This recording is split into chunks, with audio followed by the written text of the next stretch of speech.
Friends, ఇప్పుడు మనము discuss చేయాల్సిన మోస్ట్ ఇంపార్టెంట్ టాపిక్ ఏంటంటే మన భారతదేశపు యొక్క ప్రాజెక్ట్ 75I గురించి.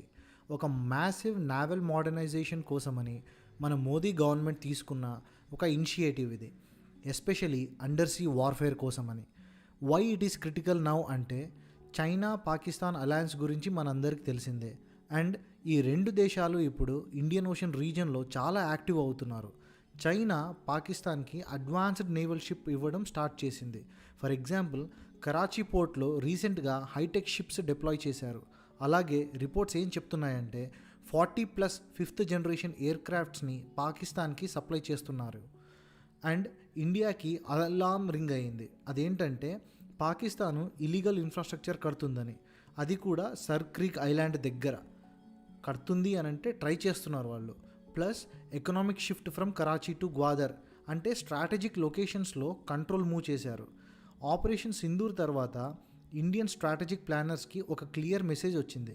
అదేంటంటే అండర్ సీ వార్ఫేర్ కేపబిలిటీస్ని స్ట్రాంగ్ చేయాలని, లేకపోతే మన శత్రు దేశాలు మన పైన దీన్ని వాడుకోవచ్చు అని. సో ప్రాజెక్ట్ ఐ గోల్ ఏంటంటే ఇండియాకి ఆ కేపబిలిటీ ఇవ్వడం. అంటే మన శత్రు దేశాలు మన పైన అటాక్ చేయాలంటే 10 సార్లు ఆలోచించాలి. దీన్నే డిటియరెన్స్ అంటారు. అంటే వితౌట్ ఫైరింగ్ ఏ బుల్లెట్ శత్రు దేశాల గుండెల్లో మనము ఒక భయాన్ని క్రియేట్ చేయడం అనమాట.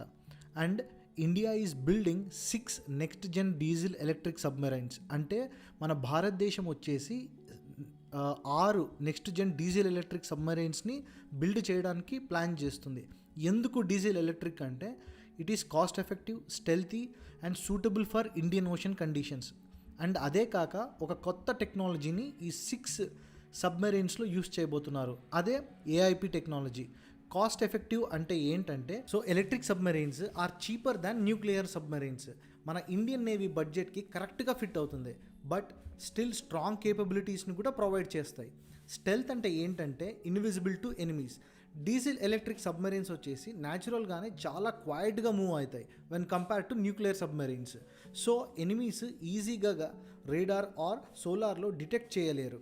సూటబుల్ ఫర్ ఇండియన్ ఓషన్ అంటే ఏంటంటే ఇండియన్ ఓషన్లో డెప్త్ కానివ్వండి, టెంపరేచర్ కానివ్వండి అండ్ అండర్ వాటర్ టెర్రెయిన్ చాలా డిఫరెంట్గా ఉంటుంది.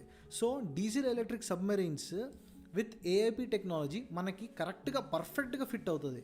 మనము లాంగ్ మిషన్స్ చేయొచ్చు without refuelling or surfacing too often. Air independent propulsion. Normal diesel electric submarines batteries recharge చేయడానికి సర్ఫేస్కి కావాల్సిందే, అంటే సర్ఫేస్కి రావాలి. సర్ఫేస్ అవ్వడం అంటే డిటెక్షన్ రిస్క్ పెరుగుతుంది. ఏఐపి టెక్నాలజీ వల్ల సబ్మెరైన్స్ వాటర్ సర్ఫేస్కి రాకుండానే వారాల తరబడి నీళ్ళల్లోనే ఉండొచ్చు. డీజిల్ ఎలక్ట్రిక్ సబ్మెరైన్స్ ఏఐపి వల్ల లిక్విడ్ ఆక్సిజన్ని స్టోర్ చేస్తుంది. అంటే సర్ఫేస్కి కూడా రాకుండానే ఎనర్జీని జనరేట్ చేస్తుంది. Enemy radars and infrared tracking almost impossible అవుతుంది. ఇనిషియల్గా ఇండియా ఈ ప్రాజెక్ట్ని ఫ్రాన్స్ అండ్ స్పెయిన్తో చేయాలనుకుంది. కానీ సడన్గా ప్లాన్స్ మార్చేసింది. ఇప్పుడు మనము జర్మనీతో కలిసి ఇవి బిల్డ్ చేయబోతున్నాం.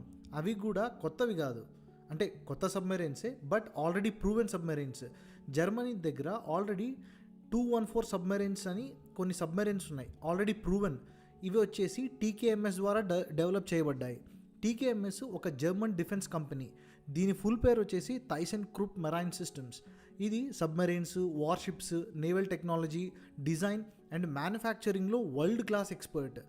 ఆల్రెడీ రియల్ వరల్డ్ ఆపరేషన్స్లో ప్రూవ్ అయిన ప్లాట్ఫామ్స్ ఇవి. అంటే పేపర్ మీద డిజైన్ కాదు, సీలో ఇయర్స్గా టెస్ట్ అయ్యి వర్క్ చేస్తున్నాయి ఇవి. ఈ టెక్నాలజీ మెచ్యూరిటీ ఇండియాకి ఒక సైలెంట్ అండర్ వాటర్ ఎడ్జ్ లాంటి టూల్ ఇస్తుంది. ఎనిమికి తెలియకుండా అబ్జర్వ్ చేయడము, వెయిట్ చేయడము అండ్ ఎగ్జాక్ట్ టైంలో స్ట్రైక్ చేయడము పాసిబుల్ అవుతుంది. సింపుల్గా చెప్పాలంటే type 214 is not just a simple submarine. ఇది ఇండియాకి under water invisibility and reliability combo weapon. Next, Germany and India 25 years of defence partnership ఉంది, 75 years ఆఫ్ డిప్లొమాటిక్ రిలేషన్స్ ఉంది. సో ఈ కొలాబరేషన్ ఇండియా డైవర్సిఫై చేసుకోగలదు తన యొక్క డిపెండెన్సీస్ని away from Russia and France. And మన industrial tech బేస్ని కూడా బలపరుచుకోవచ్చు. Construction ఇప్పుడు మాజేగావ్ డాక్ షిప్ బిల్డర్స్ దగ్గర స్టార్ట్ అయిపోయింది ఆల్రెడీ. సో ఇది పేపర్ మీద కాదు, ఆల్రెడీ వర్క్ కూడా స్టార్ట్ పెట్టేశారు. ఇంతకుముందు చెప్పినట్టు మాజేగావ్ డాక్ షిప్ బిల్డర్స్ వాళ్ళు ఆల్రెడీ పని మొదలుపెట్టేశారు. ఎండిఎల్ టీమే ముందు కలవరీ క్లాస్ స్కార్పియన్ సబ్మెరైన్స్ని సక్సెస్ఫుల్గా బిల్డ్ చేసిన ఎక్స్పర్ట్స్ వీళ్ళు. సో ఈ ఎక్స్పీరియన్స్ వల్ల ఇండియాకి ఒక స్ట్రాంగ్ కాన్ఫిడెన్స్ వచ్చింది. నెక్స్ట్ జనరేషన్ హైటెక్ సబ్మెరైన్ ప్రాజెక్ట్స్ని కూడా లోకల్గా హ్యాండిల్ చేయగలమని చెప్పి. సింపుల్గా చెప్పాలంటే ఎండిఎల్కి already under water sea warfare experience ఉంది. అందుకే ప్రాజెక్ట్ 75I లాంటి కాంప్లెక్స్ ప్రాజెక్ట్స్ని కూడా ఇండియా ఫారిన్ డిపెండెన్సీ లేకుండా ఓన్ స్ట్రెంగ్త్తో ఎగ్జిక్యూట్ చేయగలుగుతుంది. ఇన్ షార్ట్, ప్రాజెక్ట్ 75 అంటే India's quite but extremely powerful statement to the world. Strategy, technology and deterrence అన్నీ కలిసి బిలో ద వేవ్స్ వర్క్ చేస్తున్నాయి.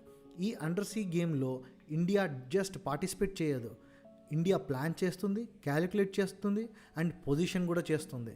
Long term security and regional dominance కోసమని. Silent, powerful and unstoppable. ఇది India's under water strength 2025 and బియాండ్లో.